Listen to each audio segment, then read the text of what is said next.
Hello and welcome back to Greatest Games Never Played, a Lantern Light Studios production. I'm Alex Fitzsimmons, joined by my co-host Reno Del Maro. How you doing today, Reno? No, Alex, just listen to the old Poor Chop Express and take his advice on a dark and stormy night, all right? Once some wild eyed 8 foot tall maniac grabs your neck, taps the back of your favorite head up against a barroom wall, and looks you crooked in the eye and he asks you if you paid your dues. You just stare that big sucker right back in the eye, and you remember what old Reno Del Maro always says at a time like this. Have you paid your dues, Reno? Yes, sir. The check is in the mail. What? I have no idea what this is about. Tell me something about this. That is from one of the greatest 80s action comedies ever, starring old Kurt Russell. Come on, man. What is it? Big Trouble in Oh, Little Little China. China. Okay. Oh, yeah, one of my favorite movies of all I haven't time. seen that movie in forever, but I it just is it is a classic. I'll give you that. I, I saw a clip of it the other day and I'm like, God damn, they have so many great one-liners in that movie. You know what I mean? And You you ready, pulled out Jack? I feel I like you was pulled out born ready. I feel like you pulled out a deep cut from that movie too. I wasn't expecting that. That's like right off the beginning when he's driving his tractor trailer. Yeah. Huh. I'll have to go back and listen to it again, Oh, or it's watch it again rather. So, classic lines. let's get into what we actually do here besides what you do here, because that's a mystery at this point. That's Um, the voodoo that I do, you know what I mean? so we like to take a look at a moment in sports history and say, hey, what would have happened if it went differently? And that's what we're going to do today. We're going to take a look at a famous moment and analyze it, break it down, and spit it back out at you. So without further ado, let's kick it over to the one, the only Taro Sujimoto and get our goddamn topic. One day after Christmas in 1919, a deal was made that would see an evil empire built and a Red Sox nation torn down.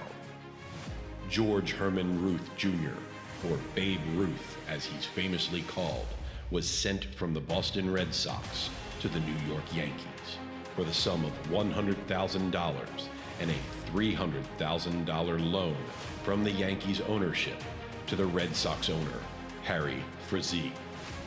Babe Ruth had spent the past 6 seasons winning 3 World Series and developing himself into the best left-handed pitcher in the game, and then turning himself into the game's most devastating power hitter, breaking the single-season home run record the prior year. But the Boston Red Sox couldn't afford to pay his climbing salary and were tired of his larger-than-life personality. New York was ready for it. Babe Ruth would go on to become the most famous sports personality and celebrity of his time. He would also rewrite baseball's record books while taking his team to their first 4 World Series titles. But for the Yankees, this was just the beginning. They would build on the success and fame of the Sultan of Swat to continue their winning ways into the modern era, notching 27 total World Series victories. The curse of the Bambino would hit the Red Sox faithful hard as they suffer through the decades of bad teams, epic collapses, and poor ownership. The team wouldn't feel the thrill of victory until 2004. But what if the King of Crash never found his way to New York City? What if the Yankees never assembled their murderer's row? What if the Babe was never a Yankee?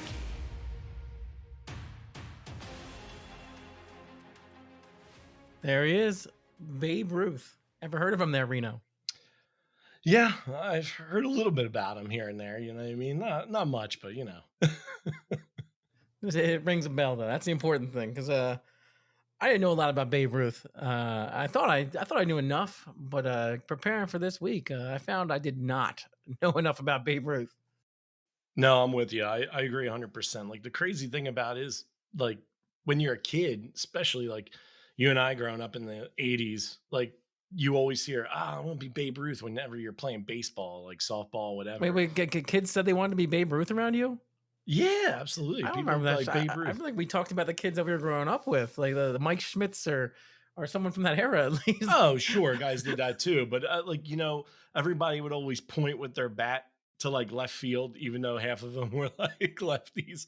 They'd always pound, the right-handed kids would always point to left field like they're gonna knock it out in the old, Babe Ruth style from the good old history of him calling his shot, which is, some people say not sure that really happened like that, but yeah, Yeah, people called their shots. but those kind of Ruthian little things right there, I think that's about all I really ended up knowing about him when I looked into this. Was the called shot, was the attitude, was the what was the character of Babe Ruth more than what he actually did. So I guess I without further agree. ado, if we want to approach it, what would have happened had Babe Ruth not going to the Yankees essentially? Then I guess we need to do a little bit of the history on this one here first.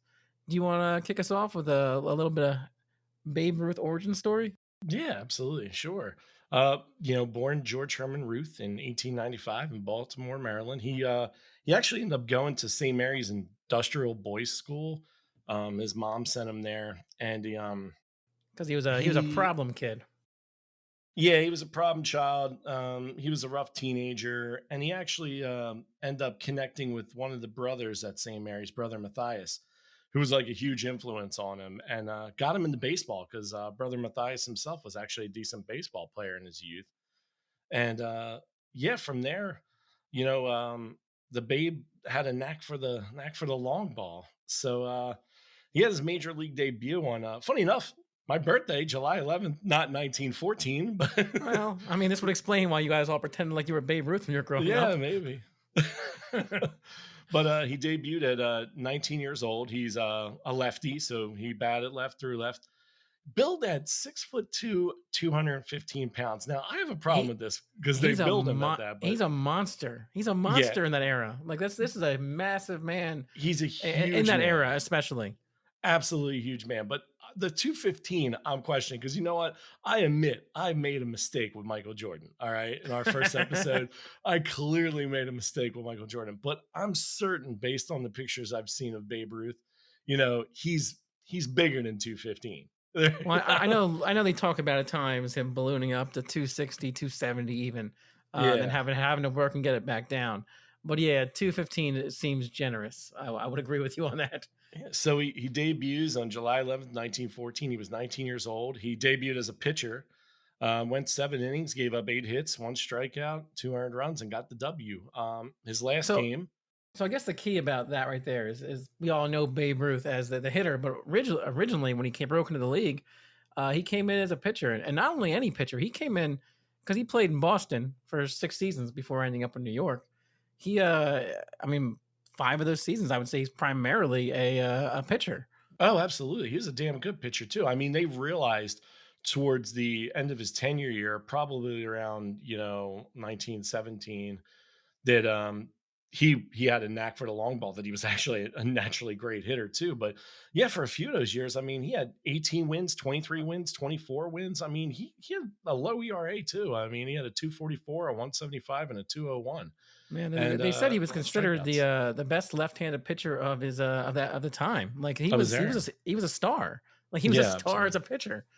And so, but you're right. He gets in his head in his last year there in 1919 that he wants to get up there and hit some home runs. Well, that's the thing too. The Red Sox themselves saw that he could hit and they needed offense. And they felt that he would have contributed better as an offensive player playing outfield. So, but he had actually, funny enough, he played like every position. If you look at his fielding stats throughout his career with both Boston and New York, he played like almost every position. He played catcher, he played first base, played third, played all three outfield positions, pitched. I mean, he was all over the field at one time, and he actually wasn't a bad fielder. I think like his weakest year, he had like a .895, fielding percentage, but he was mostly above 9%. Yeah. So So this he's a guy. damn good player all around.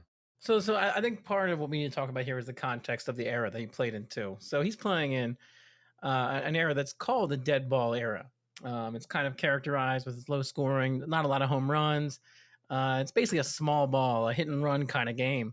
Mhm. And that's kind of what everyone was doing. And it was a large part of that was because the players were allowed to scuff the ball, they throw spitballs. They would rub the ball in the dirt so you could barely see it. And it was kind of the norm was these, I think, I think one of the year ended with the average score. I think the 1908, I believe, ended at 3.4 runs per game. I mean, there was no one was scoring. That's insane. On the Yankees, they had a guy named Home Run Bailey, who was known for his 2 home runs in the World Series. You're like, that's it? The guy one year had 12 home runs all season. His nickname's Home Run. Yeah, So, that's great. So Babe Ruth, so when Babe Ruth shows up and starts hitting these balls, well, I guess what really happened here is the dead ball era kind of ends around 1920 when Babe Ruth is kind of breaking out as a big hitter. And it happened because there was Ray Chapman was killed by a pitch. And they say it was because the ball was so dirty, he never saw it coming. After that, they said, like, okay, when the ball is dirty, it's got to be replaced, because they were using the balls hundreds of times, throwing spit on them. It was a whole big show of things. So they started, pine they started tar, changing the whatever ball. had. Yeah, they started monitoring what they were doing with the ball more, banning spitballs. And Babe Ruth seemed to kind of show up at the right time for this, because right as the dead ball era is stopping and the Red Sox decide, hey, let's pop him out in the field, this guy pops off for 29 home runs. Well, 1919, yeah, 1919, he shattering the record, the single season record. Home run record. Absolutely, 29. And then the crazy thing about it is you have 29 home runs, shatters it, he owns the record, and then he gets traded. Yeah. And I think and that's then a breaks key his point. own record. And that's a key point we're going to talk about, him getting traded. If we're going to talk about the history of this, what had happened here was there was an incident involving the Boston Red Sox owner, Harry Frazee, Harry Frazee, where he's feuding with the president of the American League, a guy named Ban Johnson. And Ban Johnson has now organized the league, the American League, into 2 different groups. The Loyal Five, he calls them, the guys who are loyal to him, and Frazee, the Yankees, the Red Sox, and the Chicago White Sox. And then the Chicago White Sox get wrapped up in a scandal, and now all of a sudden you have a situation where these 2 teams won't deal. The Loyal Five won't deal with these other 3 teams, and now you can't really deal with the Chicago White Sox at all, because their reputation's in tatters. And so he can essentially, Frazee can only trade with the Yankees. No one else will deal with him. So when he decides he has no money and needs to make a trade, he only has one suitor he can even call, and it's the New York Yankees. And that's kind of how the New York Yankees end up. Even though you look at it and go, hey, they gave him a lot of money for the time, everyone knew they were being ripped off. Yeah, well, I mean, let's even go back and see why this was a big trade to begin with. I mean, this guy himself, Ruth, every nickname in the book, the Bambino, the Sultan of SWAT, the Colossus of Clap, the King of Crash. Like, they even called him Gij because half of his teammates couldn't say George, so they called him Gij. 2-time All-Star selection in 33 and 34, which is weird because you would think this guy would be a perennial All-Star, but they didn't start the actual All-Star game, and the inaugural season was in 33. So imagine if the inaugural season started in the early 1900s, this guy would have been a perennial All-Star almost every year of his career, except for maybe 2, possibly. 7-time World Series champion, won 3 with the Red Sox in 1915, 1916, 1918, gets traded at the end of 1919. Really, it wasn't announced till January of 1920. Goes to the Yankees, wins another 4 with the Yankees in 23, 27, 28, and 32. So I think another thing was worth talking about here, we mentioned about the low home run counts. So this guy, he goes to the Yankees, hits 54 the following season after hitting 29 and breaking the record. Broke his and then record. The following year comes out, hits 59. This man's 26 years old. He has broken the home run record, the single season home run record, in 3 consecutive seasons. And now at 26, he's the career home run leader. Everything he does from this point on, from the point of 26 years old, he's just padding his home run record stats. That's insane. That's insane. That's insane. And then, you figure later on in 1927, he hits 60. And that record stands for 34 years before Roger Maris actually breaks it in 1961 with 61 home runs. He beats it by 1. So he on the same team, on the same team. And as well as this, really the people have broken his 60. We're talking about Maris. Who else are we talking about? McGuire, Sosa, and Bonds, right? Mm-hmm.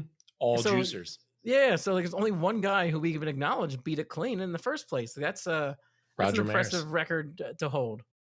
Yeah, and you know what? to get my Phillies thing in. You know, obviously Ryan Howard had 58 one year, so he came close They don't to only count. breaking the natural And record. only So only counts in horseshoes and hand grenades there, that's Reno. right. Absolutely. Well, you know, whatever. It was a great season. But yeah, I mean, he's the 1923 American League MVP. The other thing that was weird Also, about the yeah, MVP, that's interesting too. I wanted to just to mention that. I'll let you do your thing very here. strange, very strange. They like stopped doing it. First of all, they had the MVP in the early stages of baseball in the early 1900s, still about 1914, but they wouldn't allow anyone to be voted more than once as MVP. So what Yeah. did they do? They discontinued it from like From 1914 to like 1922 till mhm, 1921 or 22. And then from he 22 to doesn't even, 29, it was yeah, and then you're he allowed to wins win it it in once. 23. But I mean, he could have easily won it in 21 and 22 as well. And he wasn't even on the Yes. ballot in 21, which is strange. And the guy who got it was George Seltzer, I believe, who had 8 home runs. Yep. You know what I mean? No, but that happened because he wasn't eligible to. Well, you're saying the first year of it. Yeah, he probably could have won it then too. I think that's a good point. Why he didn't win it the first year in 1922 when they first reinstated it. But ultimately, he wins at one time in that 7 year span, which was basically his prime. That you can make a case he probably could have deserved it every single one of those 7 years. Oh, well, Alex, I mean, look at this. He's, first of all, he's a member of Major League Baseball's All Century team, voted Athlete of the Century by the Associated Press, number 2 athlete of the 20th century by ESPN, named the greatest baseball player of all time by Sporting News, named the greatest baseball player of the 20th century by Sports Illustrated, but it doesn't end there. Just look at some of the categories here. He's third on the home run list with 714, behind Hank Aaron and Barry Bonds, and Barry Bonds has a big time asterisk. He's still top 10 in batting average with a 3.42. He's second on the RBI list with 2,213. He's first all-time slugger with a .69, second all-time on base percentage with a .474, first OPS, with 1.164, fourth on all-time runs list, sixth on total bases list, third on all-time walks list. Dude, top, it's crazy. In top 50, he's number 45 in all-time hits too. I mean, he almost, maybe a couple more seasons, or like maybe if he doesn't have the 1925 season and this final season, I don't know, and a couple more, if he would have lasted, he would have gotten the 3,000, but he had 2,873 hits.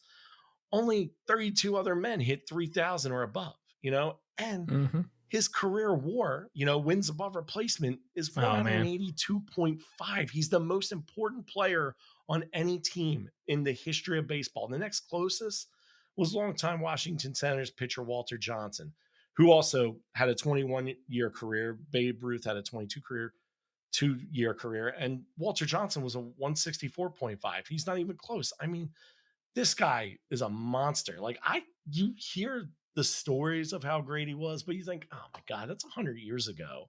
Mm-hmm. Like, guys are way bigger, way stronger, way faster, better athletes, evolution, like Bonds, all those guys. You think about that, and then you're like, Jesus, this guy was a monster.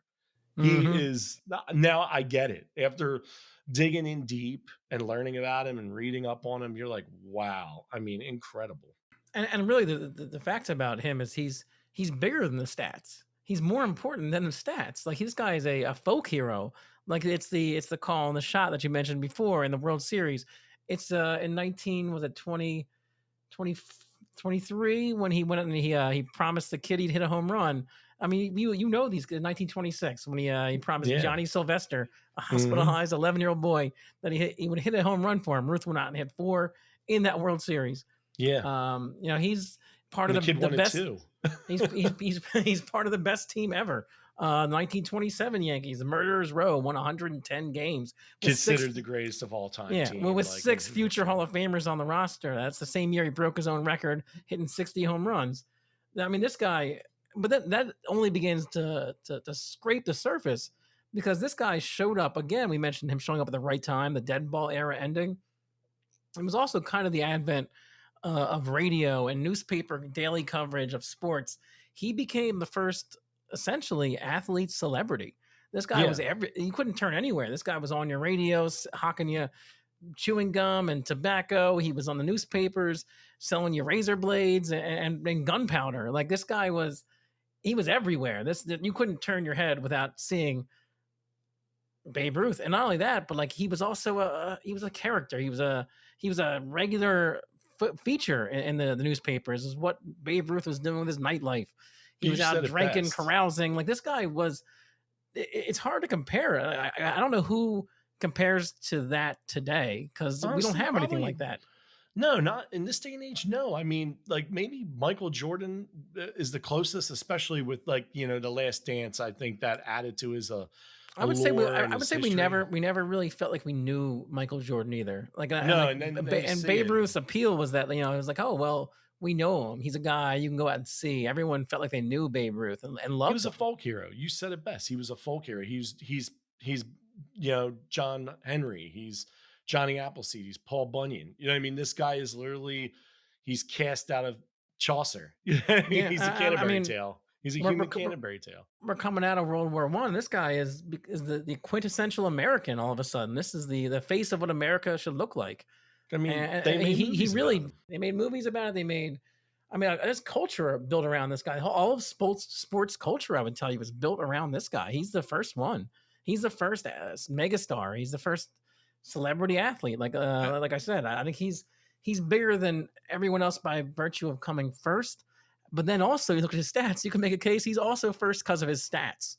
Yeah, I mean, he was an incredible ball player. On top of the fact that forget the fact that he's riding motorcycles out in the street. He's fighting with people. He's like you said, he's selling razors. He's probably selling ballpark hot dogs because of him. You know, what I mean? Like Oh yeah, the guy he was larger than life, no doubt, and that's the allure. And like you said, maybe a Muhammad Ali, in the 60s and there you 70s, go. I think that's the closest thing we get probably would have been to the Babe Ruth. closest thing as a folk hero. I mean, like I said, Jordan would be for us, but like I said, you're right. You didn't really know about Jordan until the social media era. You know what I And mean? Like and once the and social also media era came out, then you kind of start hearing these stories about Jordan and how he really was. But And Jordan was great, but Jordan was one of many stars. Like Babe Ruth was the star. Like he like was. he was the only one. There was no one else to compare him to even. Like we Yeah, can and have like you, we can have Jordan, but we got to compare him to someone. There was no one to compare Ruth to. no, because like Ty Cobb and Roger Hornsby were great players, but and they were great hitters. They were like the great classic hitters. I mean, these guys had high averages, Ted Williams, all those guys, but Rogers Hornsby and Ty Cobb did not have the personalities. They weren't larger than life like him. They weren't a man Mhm. like a guy. He's a man of the people. The guy really, really it amazed me, like the things you learn about him. And it's a shame that like there's not much more about him out there. I mean, I saw the John Can, the not John Candy. I almost said John. Candy. Oh my God, why am I forgetting his name? John from Goodman. Goodman. Yes. Oh my God, I'm losing my mind. Yeah, John Goodman did the Babe. I think that came out in like what the early '90s, and it was a good portrayal of him. And I mean, Goodman certainly looked the part and sounded the part. But some people even have problems with that movie. About like how Babe Ruth really was like, and the movie that came out in the '40s apparently bombed, but yeah, this dude is a folk hero, dude. And I'll tell you what, I mean, look at it. His first 6 seasons were with the Red Sox, right? Mhm. So he's 19 years old when he starts, and he plays for the Red Sox from 1914 to 1919 until he's 24 years old. Crazy. And like I said, he was primarily a pitcher in his first 4 seasons with them. He's got 82 doubles, 30 triples, 342 hits out of over 1,000 at bats, 49 home runs, 202 runs scored, 230 RBIs, you know, and he's hitting 289 average in 6 years, right? So his best year with them was his last year, like you said, when he broke the home run record and hit 29 home runs and had 114 RBIs. I mean, in this day and age, you get 29 home runs and 114 RBIs, you're like, damn, he had a great season. This is just the tip of the iceberg for this guy. You, You know you what I talked mean? about It really is. some interesting stats about the guy. How about 10 times he stole home? Like that. Like Yeah. who does? Have you seen this guy? This guy's stealing home. Yeah. I 260, thought that was whatever he was. I thought that was an interesting stat about him. But I think one of the things we want to talk about there is him leaving Boston, because essentially what happens there is it becomes known. Well, let's talk about what they got for him, right? The Red Sox owner Frazee wanted to put on a Broadway production. That's what he was before he got into this and into baseball. And the rumor is he's cash poor, asset rich. So he decides he's going to move his players for cash to finance his next Broadway play. How the legend of the story goes that No Nanette is Yeah. the one that the legend tells us is the play he was trying to finance at the time, and sells Babe Ruth for $100,000 and a $300,000 loan from the owner of the Yankees at the time was Jake Rupert. Yeah. So he got a loan and got $100,000 that was payable in they were going to pay him 4 years consecutively, 25,000 each. So they paid him 25,000, and then he went and took those other like promissory notes and sold them for less because he wanted the money right away. So Yeah. he got less than 100,000, and ultimately, when you look at the loan, there was interest on his loan. He didn't pay it off till later. He ended up paying more in interest than what he had got from the 100,000. He ended up giving them money to take Babe Ruth. That's how bad of a trade this actually ends up being. Is Yeah. like he It's gave them money and Babe Ruth. It was like, see, this seems like a trade. Yeah, it's crazy too because he also had a fire sale with other players. He had Waite Hoyt, who was a great pitcher at the time, and he gave Again, him up. and again, went to the Yankees. Yep, went to the Yankees and sold off a Pennock couple went to other the Yankees. players. And these Yep, are all Hall yep. of Famers. We're talking about when you talk about Hoyt, Pennock. These guys are. I mean, if you look at the trades at its time, it is exclusively with the Yankees because he can't deal with anyone else. Because I told you earlier about the issue they had with the president of the league, Van Johnson. So he ended up Well, only being able to trade with the Yankees and just essentially dumped all his players for cash to the Yankees before selling the team in 1922. Like this, he just should have just sold the team from the gate and walked away from this mess. and thus Like, cursing the team, and they didn't win yep. another World Series until 2004, which is insane for a franchise that was so competitive like No, I mean they out won. of the first 16 years in the in Major League Baseball, they won what 5 of the World Series. Yeah, And they then it were was like awesome. this guy tanked this team, put it in parts, sold it for parts, and then sold the whole thing. You're right, 2004 before they're ever good again. Well, the other crazy thing about it Or too is the that's not no fair, known but Nanette. Like apparently that came from the idea of another play that he was, I guess, producing or directing. So he sells him in 1919. He sells him off, right? But that play doesn't even get produced and out there mm-hmm. till 1925, and he had sold the team by 23, I believe. Yep, So I mean, it was like a complete. I mean, he basically left the next owner in shambles with this he team. did, But and there was it's also worth the rumors too out it, there about like Babe Ruth demanding more money. Apparently, he was a pain in the ass in the locker room. Um, some of the players didn't get along with him, or he had business with them. You know what I mean? And Well, I guess I the mean, Babe was out there doing his shit. ultimately, I'm sure the Babe was a handful to deal with.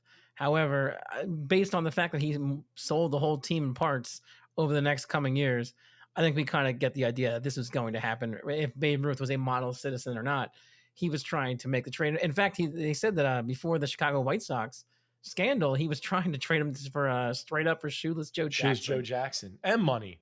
Yeah. Apparently, it was like $60,000 in Shoeless Joe. You know what's crazy about that too is not that would have been he would have even he would have screwed the Red Sox even more because of course you all know the 1919 Black Sox scandal where Shoeless Joe and seven 7 other others. players on the team like Chick Gandil, you know what I mean, and Swede Rinsberg and Buck Weaver and all those guys, they 8 of them get banned for life. So that 1919 Black White Sox team that won in 1917 handily, and then could have beaten Cincinnati's ass in that series, rigs it, and this guy's like, okay, you know what?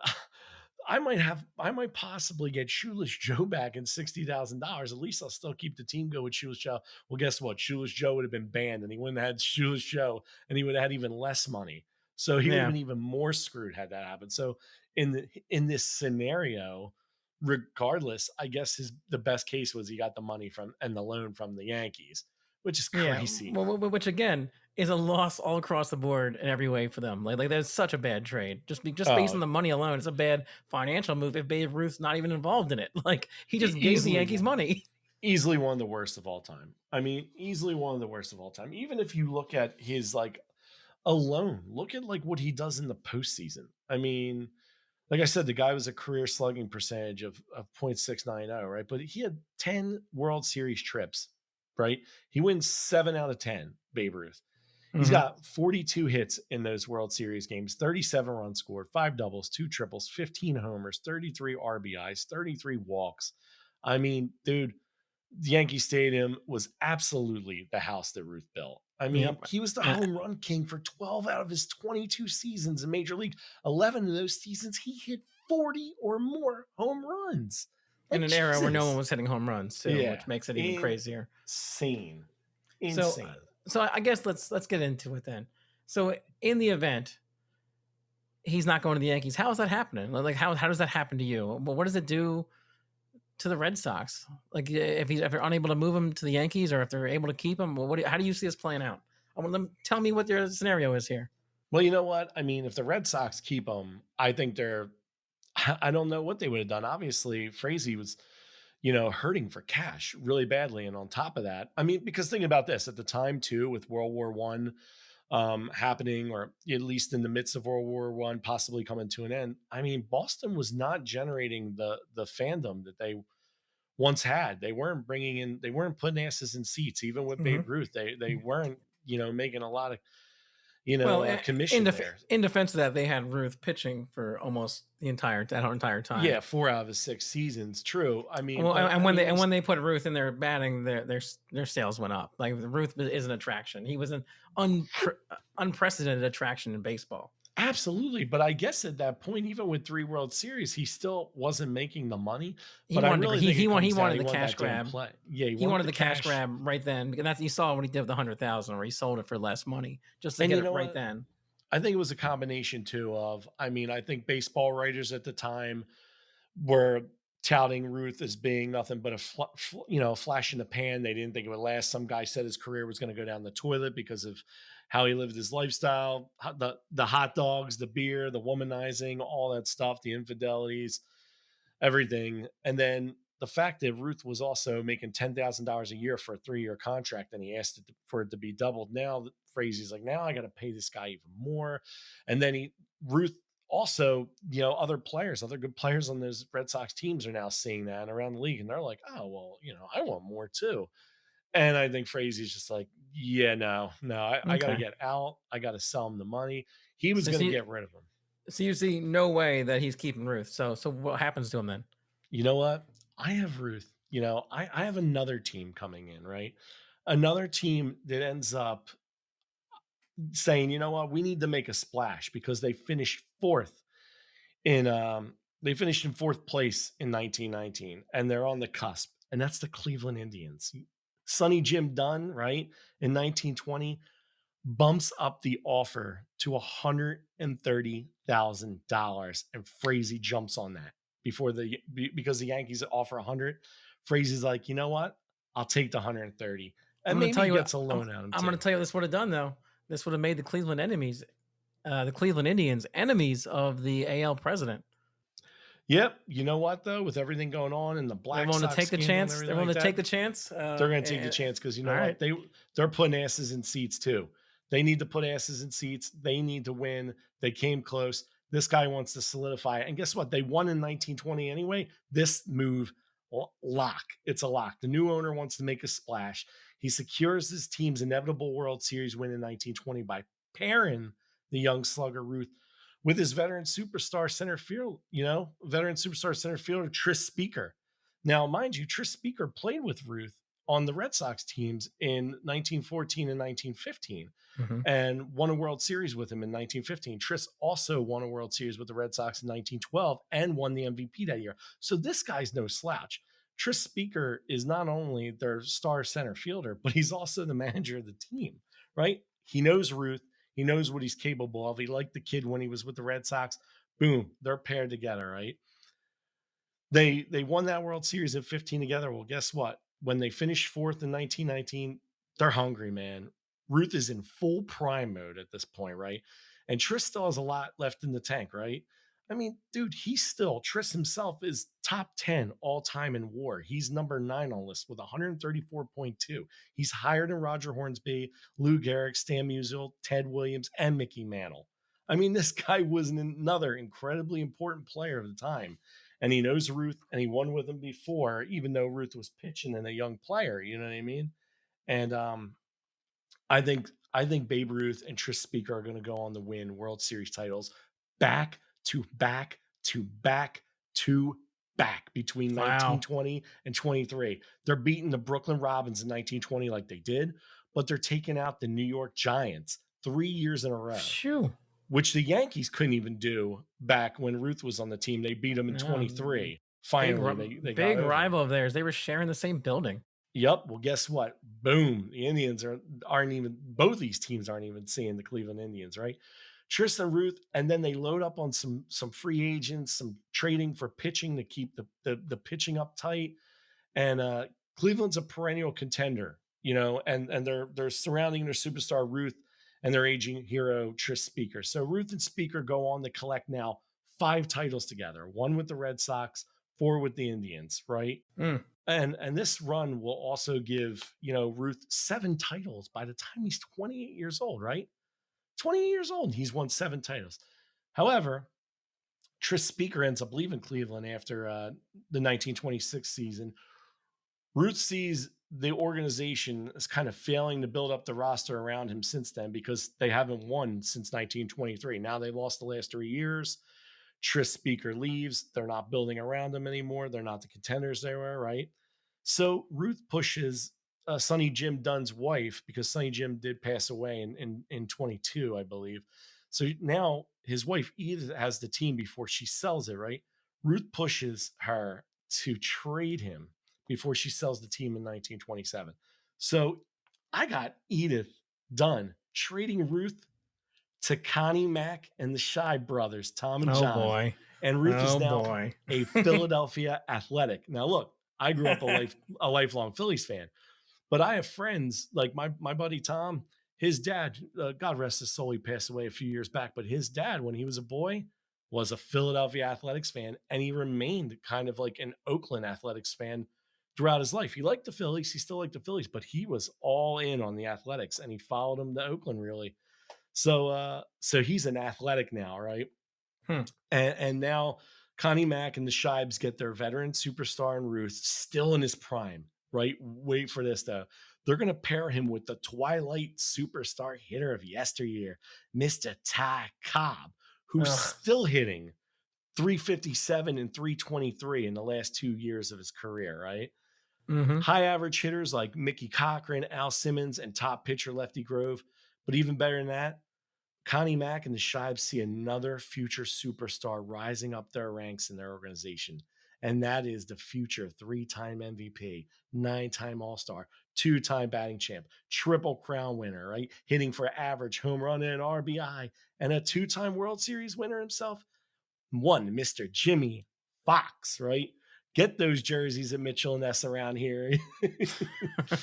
So Ruth is no longer on the Yankees, right? He wouldn't be there to pair up with Garrick and Tony. So the Yankees dynasty and the house that Ruth built has crumbled to ash. In its place, Well, let's get back to that. I want to hear more about what happened to Philly here. well, that's what I'm saying. That I'm still going. It's now that the Yankees dynasty is never there, right? In its place, you got Ruth, Fox, Cobb, and guess what? Tris Speaker comes back again in 1928 and signs How old for is this one man? last year. How old is this man? He's in his 30s at this point, right? All right. He's like 36, but he's still playing, right? His last season was actually 1928, and he did sign with the Philadelphia Athletics for his last season, and he was pretty decent, right? Signing for one last year. They got Mickey Cochran. They got Al Simmons. They got now Bing Miller, who's all of a sudden crushing the long ball and hitting for a good average, right? And they still got Lefty Grove. I've got the Philadelphia Athletics going on an epic run. Oh boy. Epic. 7 straight World Series Jesus titles. Christ. 7 straight, dude. That secures Babe Ruth 14-time World Series titles in his career. Wow. 14, right? 14. I mean, before he okay. walks away midway through the 1935 season and retires due to old age and injuries. But with that, I mean, I got Jimmy Fox getting 7 World Series titles now instead of 2. Ty Cobb gets his first 2 titles in 27 and 28, which eluded him his entire career. Tris Speaker now, he goes from having, 3 World Series titles to 7. He's got, 6 with Babe Ruth between the Sox, Cleveland, and Philly, and he has the one earlier in 1912 when he won the MVP year. So Huh. yeah, and his numbers, honestly, if you look at Babe Ruth's numbers, I don't have them too much different. Um, Okay. Well, yeah. I mean, it's a one-on-one game. It's not like he's passing the ball to someone really. I He's agree still he's 100%. It's hitter versus pitcher. It's man to man there. It's not like a football where you have an entire team around you to make a difference with plays and a playbook and stuff like that. It's you're going up there and your strategy is to hit the ball and to beat the pitcher. So I yeah. got his numbers jumping up a little bit though. I mean, You have if you more want to look real opportunity for quick, RBIs for sure. yeah, absolutely. I mean, and it's not much. It's not crazy. We all know he ended up with 2,873 hits, right? I got him getting into the 2,905, club for hits. I got him, because he banged out. First of all, he had that last hurrah game in 35 against the Pittsburgh Pirates, 5 games before he retired against the Phillies. Funny enough, he won his first World Series against the Phillies in 1915 with the Sox, and he retires in a doubleheader against the Phillies Memorial Day weekend 35. And he went out on an 0-13 streak. It was bad. He just walked off, in the center field. But, he had them 3 home runs to get him up to 7-14 against the Pirates. That they said if he would have retired, then he would have went out with a bang. But instead, he went out 0-13, and it kind of was like a shitty way to go out. But now I got him going. He gets, 7 more home runs. So I got him at 721 now. I got him playing a few more games because I think he lasts at least midway through the 35 season as opposed to 28 games into the 35 season like he did originally, with the Boston Braves when he left the Yankees to go to Boston for 1 year and when he was 40 years old. So I got him there. I got maybe 2,253 RBIs compared to 2,213. And I got a couple more strikeouts, same stolen bases. I don't think he was running on those bad knees and that heavy weight of his. Couple more walks, couple more at bats. But his average, it's a minuscule jump. I mean, he goes from 342 career average, which is fantastic, to 349. But I really can't change his numbers, No, I too mean much. you've already done that with giving the man 14 World Series. So like, I think he's That's the good. numbers I I think changed. I think he's Yeah. good. So I appreciate, and I'm sure Babe Ruth's family does appreciate what you've done for the man. Oh, um, well, he now overtakes, Yogi Berra as having the most rings in history. You know what I mean?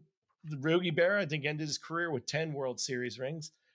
Well, Yogi Berra is number 2 now because Babe Ruth has 14, And the okay, crazy thing okay. about Babe Ruth, like I said, with that screwed up, stupid MVP voting rules and shit and the All-Star game and all that shit, this guy could have been a No, multi-time winner of the MVP if he it could have filled existed. a trophy case for sure, but ultimately, no, it doesn't really matter. We all know the situation.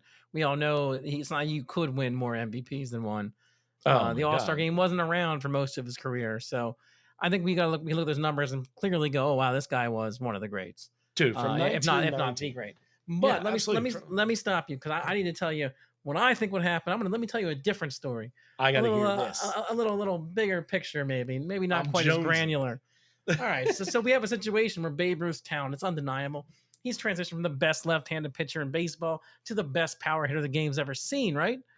But the Red Sox, they're cash poor. They need to find some way to keep this together. How do they do it? Harry Frazee, he can't just sell this thing in parts. He can't do this again. So what he's going to do this time is Harry Frazee's going to go ahead, jump the gun. He's going to sell the team early. That's the only way that Babe Ruth can stay a Boston Red Sox. So he's going to sell to the same group he sold it to before. This previously in 1922, he would sell it to a group led by Bob Quinn, backed by St. Louis millionaire Palmer Winslow, who, when they sold it to him in 22, he died a few years later, essentially cutting off the funds to the whole thing. But in this situation, he's going to sell it to him earlier here, back in 1919, 3 years earlier. So he's selling the team earlier and he's He's getting out. selling He's the team basically earlier. making his money He's getting out on of the there right now. team, not So on Babe Ruth. He's making it on the team. So the departure of Frazee is also going to thaw the relationship the franchise has with the president, Ban Johnson. So breaking up the Loyal Five and then this little group of teams there, it's going to allow the Red Sox to negotiate and deal with the entire league and just have a better shot at, participating in a more open environment. So there would be no need to trade off, cash cows and and Ruth, or sell out other future Hall of Famers like Wade Hoyt, Harry Harper, Herb Pennock. So the success of the team and the draw that Ruth is going to allow Quinn and ownership to become financially successful. So much so they're going to be able to purchase Fenway, because that was a big problem too. The Red Sox had, is they didn't own the arena, and it would allow them to purchase Fenway and then compete for winning some of those big name rookie contracts. And this is essentially where I think the problem with Ruth comes in, because Ruth, even though you go, oh well, Ruth won 4 World Series, Ruth essentially, by making the Yankees so rich, set them up for success, because there was no amateur draft. You just, whoever paid the more money for the rookie contracts got them. So guys like Lou Gehrig, Mickey Mantle, all those guys would end up in New York because no one could compete with the Yankees financially. So in this situation, all of a sudden the Red Sox are the cash cow. They're cash flush now. So the organization, now financially successful, is going to be able to survive the death of their St. Louis millionaire Palmer Winslow, and be able to self-sustain under the Bob Quinn ownership, with that one millionaire backing everything. Now that they're self-sustaining, the next wave of great players to come through Boston, your Ted Williams, your Joe Cronins, your Johnny Peskys, and the like, they would have an ownership group and finances in place to pursue free agents, and also like get rookie contracts to supplement their success. Because essentially you have some of these guys, like later on down the line, you have Ted Williams show up, you have Carl Yastrzemski show up, but the teams never had the money or the management to put anybody around them. Yeah, having Ruth there during those peak years, the peak building years of Major League Baseball, changes everything about the future of the Boston Red Sox. So Ted Williams and Babe Ruth paired up. Ted Williams came along after Babe Ruth, to be clear. That's right. Yeah. But I'm talking about the 40s, right? I'm talking about the future success of the organization is essentially hinged on Babe Ruth securing the financial status of the organization back then. So essentially, what Babe Ruth did was, by making that money, he was able to allow the Yankees, when he was gone, to go get Mickey Mantles and Yogi Berras and Joe DiMaggio's. They were able to get them because there was no amateur draft, because they had the money and they were flush with money because of the draw that the Yankees had become, because of the draw that Babe Ruth had been. Babe Ruth, essentially the house that Ruth built, brought in all those great players. The house that Ruth built is an understatement, because it's the franchise that Ruth built. And now he's doing it in Boston. When Ruth joined there, they were the 3rd most popular team in New York. Like this is not an organization. They had never won a World Series. They were the Mets. You know what I mean? I mean, no one respected them. Yeah, they were one of the losingest franchises in baseball at that point. And I mean, it was early in, but yeah, they were not a respected team. You made you wonder if this team would even survive. I mean, based on the AL precedent, especially, kind of secluding those couple teams. And here's a team that's already 3rd in their own city. I mean, to think the Yankees could have folded is not outrageous. But in this case right here, I have the Boston Red Sox looking back over what they did here. So the Red Sox would win 2 before Ruth ever got there, 2 World Series. We know about that, 1903, 1912. Mm-hmm. And then during the Ruth era, we know they won the 3 when he was first there as a young star. I think it's feasible over Ruth's career, in an organization that's going to be able to support him, and he's able to support financially as well. It's feasible the Boston Red Sox are now able to win an additional 5, giving them 8 during Ruth's whole career. And then you look at past that, though. I think more importantly is past that, because Ruth plays for a decade and a half.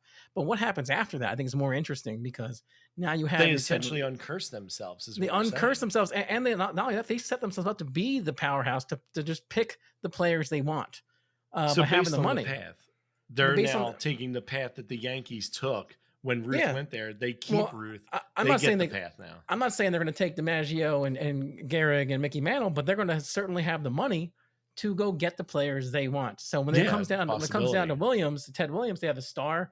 Hey, let's get stuff around them. They're going to be able to do that. The post Ruth era, during the Williams, Yastrzemski years, I think it's a feasible thing to say, hey, between Ruth and before the implementation of the draft in 1965, it's easy to see them getting an extra 8 in there. So now, and we know what happens after the draft is instituted in 1965. We know I feel like at that point, it's kind of a reset button where it's saying, okay, your money is not an unfair advantage now. Yeah. We know after the draft, the Red Sox go in to win an additional 4. Really kind of starts in 2004 and on. But there was between 65 forward, they win 4. So I think looking at the rings I've given them, I'm gonna look back and go, the Boston Red Sox would currently be sitting on 22 World Series titles. No more curse of the Bambina. No one would. They would be no one's lovable loser ever again. And I have a little famous quote here from John Thorne, the official historian of Major League Baseball. He says, "If Boston was the cultural capital of 19th century America, New York became the cultural center, the cultural capital of 20th century America when Babe Ruth arrived." I mean, I think we talk more about just more than just baseball here. I think Boston becomes something more meaningful. I think Boston becomes a more a prestigious city. Not that Boston's not prestigious, but and not that New York is going to not be prestigious without them. But I think there's some glamour, there's some rub that they've taken away. When you take Ruth, you've changed the franchises, you've changed the image, the self image, more importantly, of the people of those cities forever. Boston's not anyone's doormat. Now that they're the city of champions.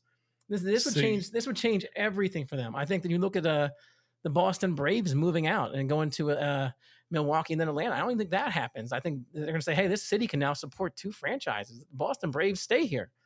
I think things like that would would influence other sports as well. I think that you would probably see what the Washington Redskins were originally from. They were the Boston Braves of football. I think it's feasible to say that team probably would have stayed in Boston. All of a sudden, this is a sports market. It's got all the eyes of the world. Every city and every newspaper across America is writing about what's happening in Boston every day when they talk about Babe Ruth. I think it changes the culture and the future of the city of Boston. Let me interject and get this straight. You're saying on a geo crazy baseball political level, and even further into like a geographical political level in the United States, Babe Ruth staying in Boston possibly makes Boston the largest city and epicenter of this country, as New York became. I don't feel that, but I think it's a lot closer than we act like it is. I think New York's still New York. You take a couple rings away from New York, there's still New York. They're still going to have Broadway. City. They're still going to have Broadway. They're still going to have the stock exchange. They're still going to be a cultural hub. But I think somewhere along the line, Boston lost that, like between starting America and going forward. I think they somewhere along the way have lost it. I think that what happens here is this is such an integral moment in the future of American sports and the future of American culture in cities that the Babe Ruth thing changed everything. Do you feel bad for Boston? I'll be honest. When I was young, growing up in Philly, I viewed Boston very similar to how I viewed us. Like us, right? Where they're, they're super ultra passionate about their sports, and they also, they knew what it was like to lose. And I think today's Boston fan, today's Boston fan is not that person anymore. They've become their worst enemy. They become the Yankees fans. And in this situation here, they literally become the evil empire.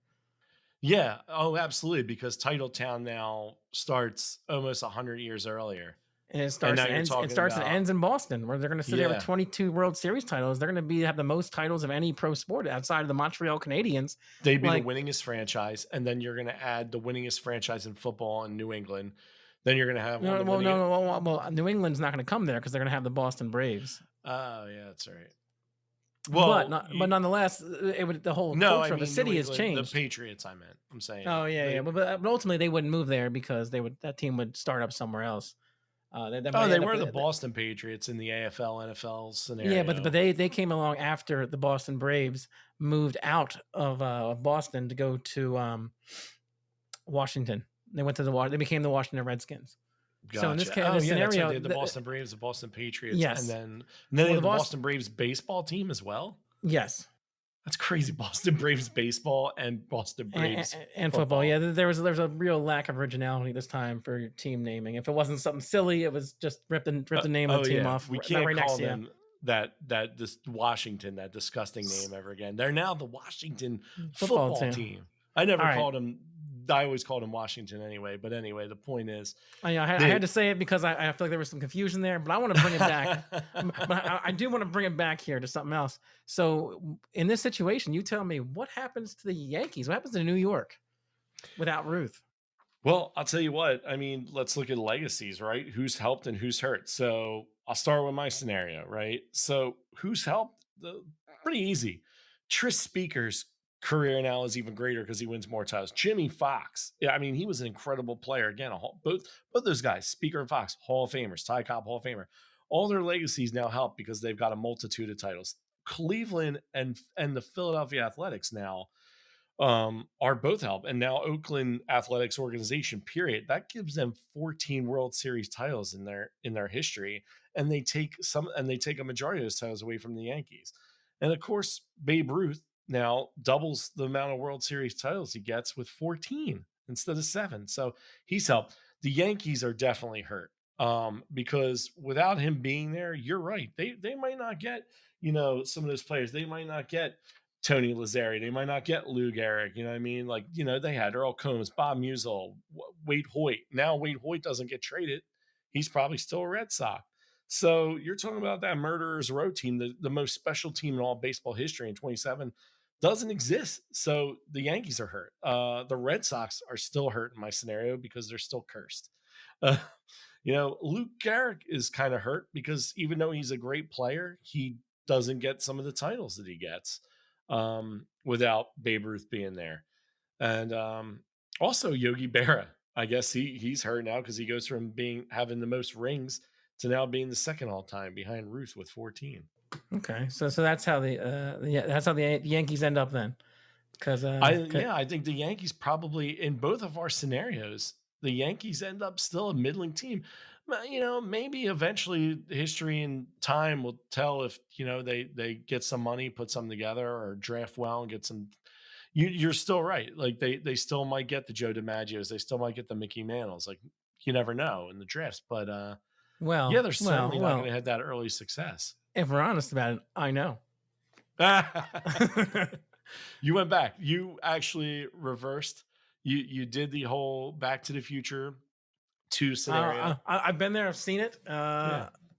We're in a different world, that's for sure. What kind of car are you rocking these days, huh? You got a Prius. I'm rocking the DeLorean. You got the DeLorean Prius, right? You put the banana peels in. You went back. You talked to Frazee. You said, "Yeah, listen, sell the team. All right, sell the team right now." I told you, I've seen the finals here. You don't want to do this. Right, you dressed up one of those paper boys. You said, "Say it ain't so, Frazee. Sell the team." extra. Ruth's Red Sox. Yeah. But so here's what we got. Without Ruth and his epic WAR stats, which, by the way, one of my favorite stats, WAR stat, wins above replacement. Yeah, you mentioned earlier. I just love that stat. So Ruth, you talked about his career stat. More importantly than that, I would tell you, you look at the top 10 single season WAR stats. He has 5 of them in all of in the history of baseball. He has arguably 5 of the best seasons in all of baseball, including 1, 2, and 3. So this guy is a monster. So without that, we're talking about dropping 14, 15, 16 wins every year. The Yankees, they're not even making the playoffs. They're not getting these titles. You look at where they're finishing ahead in the standings. You drop 10 wins, let alone what his WAR stat says they would drop. They're not making the playoffs. Oh, dude! On top of that, he was insane. Look at that Yankee. Look at his 26 years old, 21, right? Mm-hmm. He's his best season. He's got, even though he had 59 home runs, right? 204 hits, 171 RBIs, dude. Hit 378 average. That is insane. And he only had 81 strikeouts. This dude, I don't care what you say about what he looked like physically. I don't care if the man was a slob. That man you can't take away nature. You can't take away God-given. That man stroked the ball. So what he looked like, they said he was a piano on toothpicks. They said piano compared his arms and legs. Said his wrists and legs are skinny. So let me get it back to here. Without the income Ruth's going to generate too in New York, and without Boston giving them their whole team, it's going to be hard for the Yankees to be signing all the best players. You're looking at Gehrig, Earl Combs, Tony Lazzari, the guys they actually signed.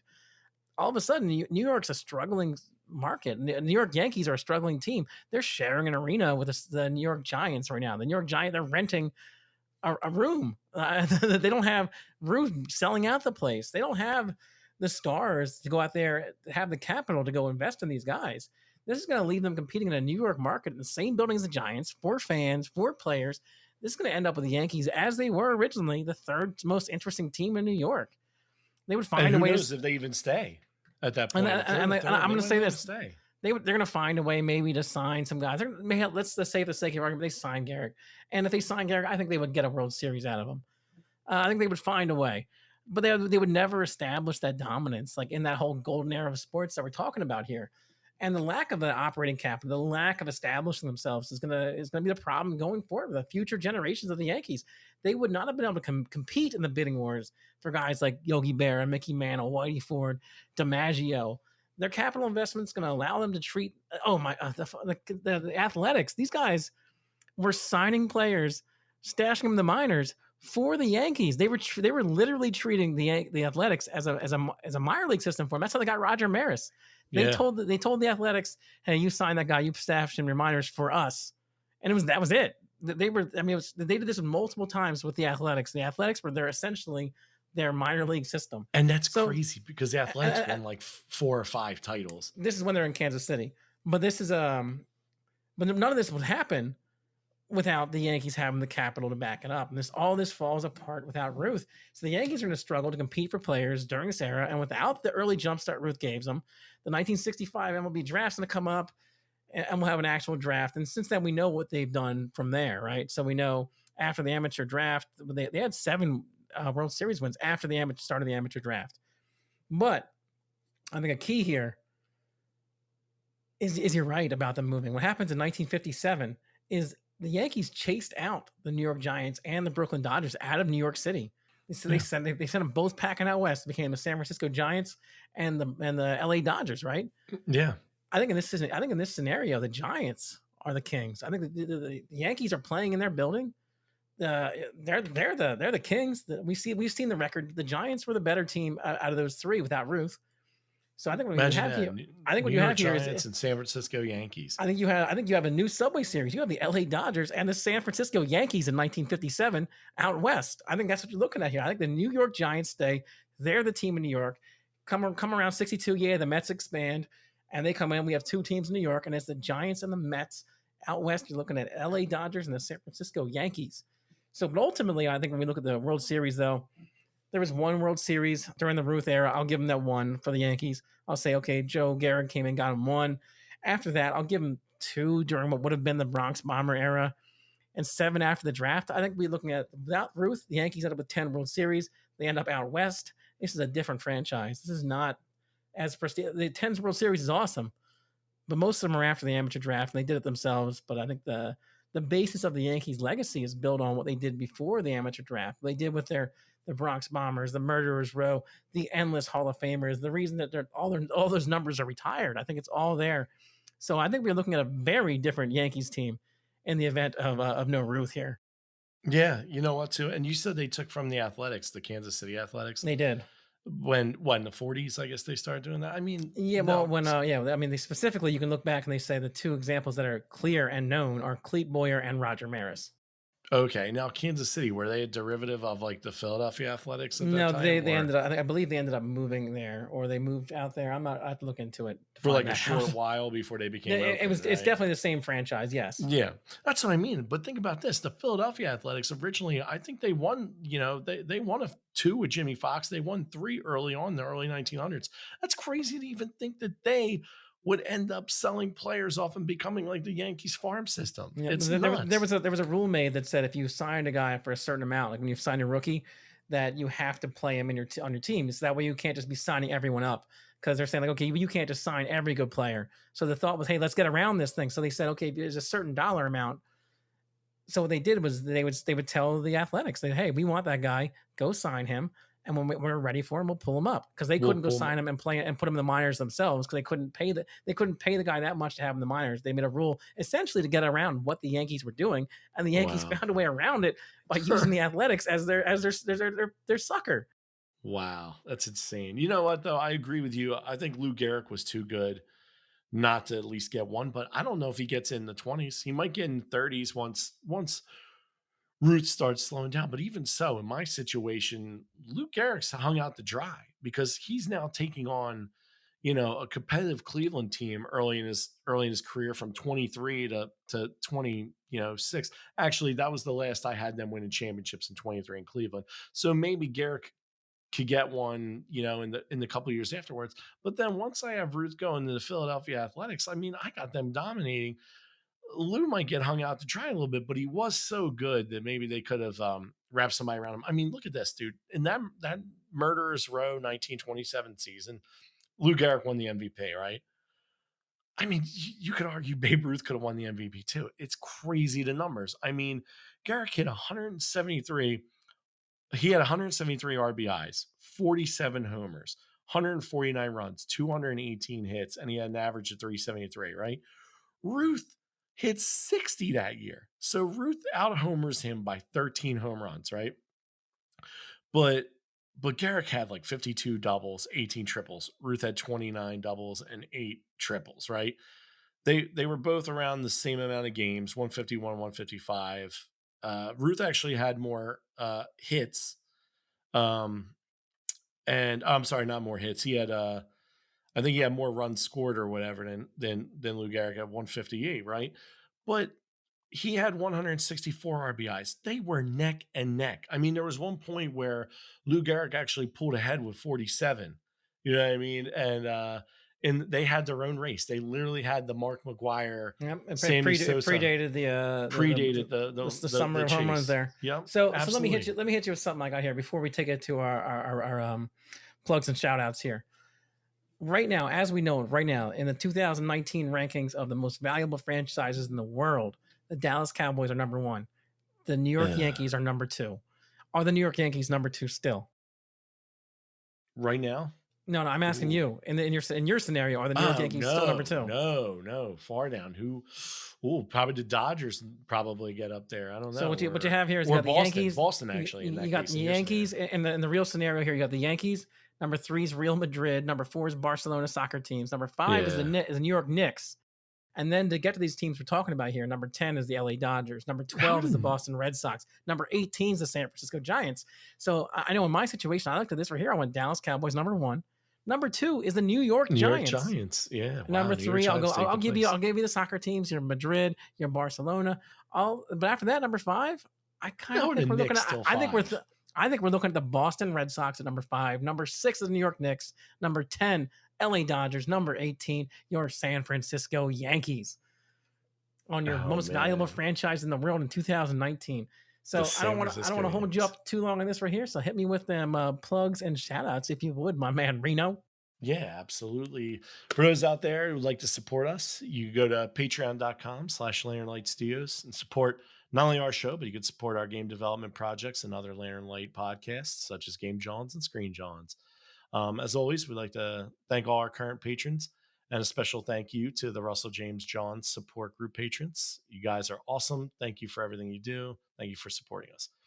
If you'd like to support just our show, GGNP, Greatest Games Never Played, you can do that by going to glow.fm/GGNP. And thank you in advance for any support you have for the show.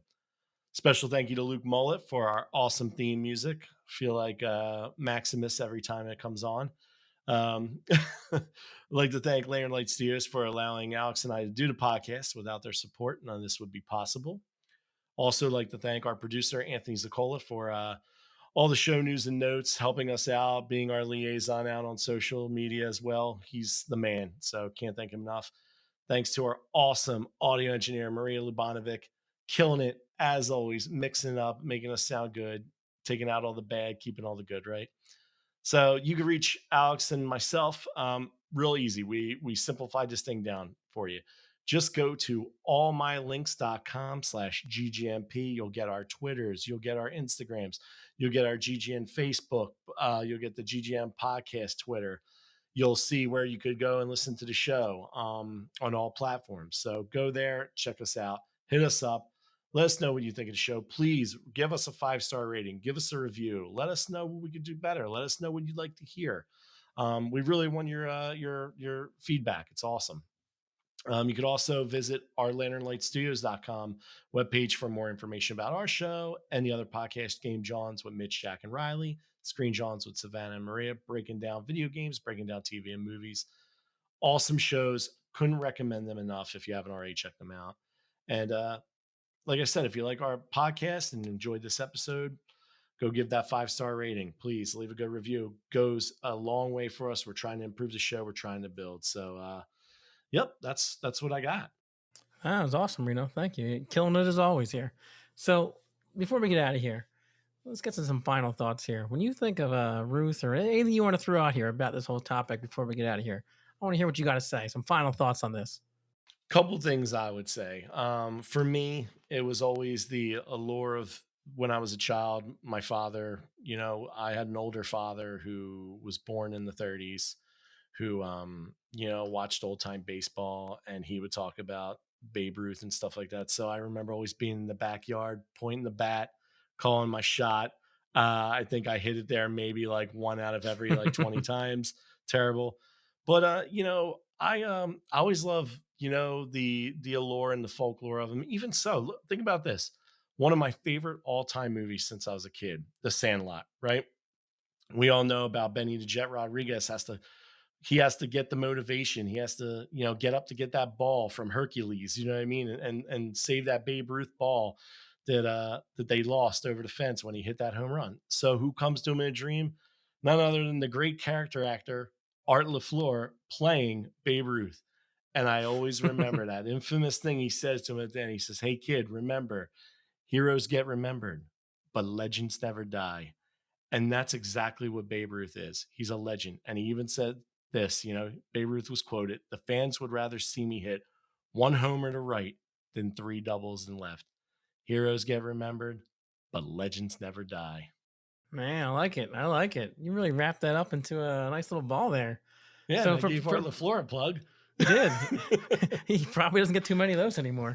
But yeah, I don't have any specific memory of Ruth growing up. To be honest, he was more of a character you heard about. I grew up a baseball fan. I remember hearing about him in the broadcast, and people compare his records, but it was never a person I felt like I knew and understood. So I would say I feel like I learned a lot about him this last week, and some of the stuff he did was really interesting. His antics, all that kind of stuff was cool. But I think more important than that, I think in a way, what he's gonna, despite all these accolades we throw at him, I think what he kind of should be mentioned about here is that we talk about the money, and money in sports is a big deal. And he was the first guy to really make more money outside of his contracts than he did he did through his contracts in his career. Every year he was pitching products, he was starring in vaudeville, he was in a movie, he was doing these barnstorming tours, which they said every year he would play like an additional 50 to 60 games in the off season. He would just travel around the world and just play exhibition games, and he'd play with other leagues, other players. They put together little all-star teams and just go around the world and travel, and he made a lot of money doing that. And just through forward thinking and promoting himself and having an agent, he changed the way athletes forever monetize and their own name, and they really own what they are. And I think that's in a way more important than everything else he did, because it affects everything going forward that we know about sports. The first original superstar, man. I mean, he was, but he was the first guy who looked out for his own interest, because even like Lou Gehrig, who played during the same era, wasn't doing these things. He wasn't looking out for himself. He would sign whatever they put in front of him. Babe Ruth negotiated. He paved the way for every athlete who came after him to put a value on themselves, and a fair value, because we saw what Ruth did for the city of New York, for the franchise of the Yankees. If they tried to give him $25,000, they were ripping him off, and that's what they were paying Lou Gehrig. The same time they were paying Babe Ruth $75,000. Babe Ruth knew his value, and that's something that every athlete since then has benefited from. And I think that's a big place of where his influence is felt across sports going forward. Oh yeah, ball player who was a businessman. And you know what? Let me apologize to the great John Goodman for almost calling him John Candy. And everybody go out there and check out The Babe. Came out in 1992. Now I want to really watch it. All right. Love you, John Goodman. All right. Sorry for not remembering your name for a second. Go back and watch it. It. And on that note, we're going to close it down. This has been another greatest game never played. We out. Peace.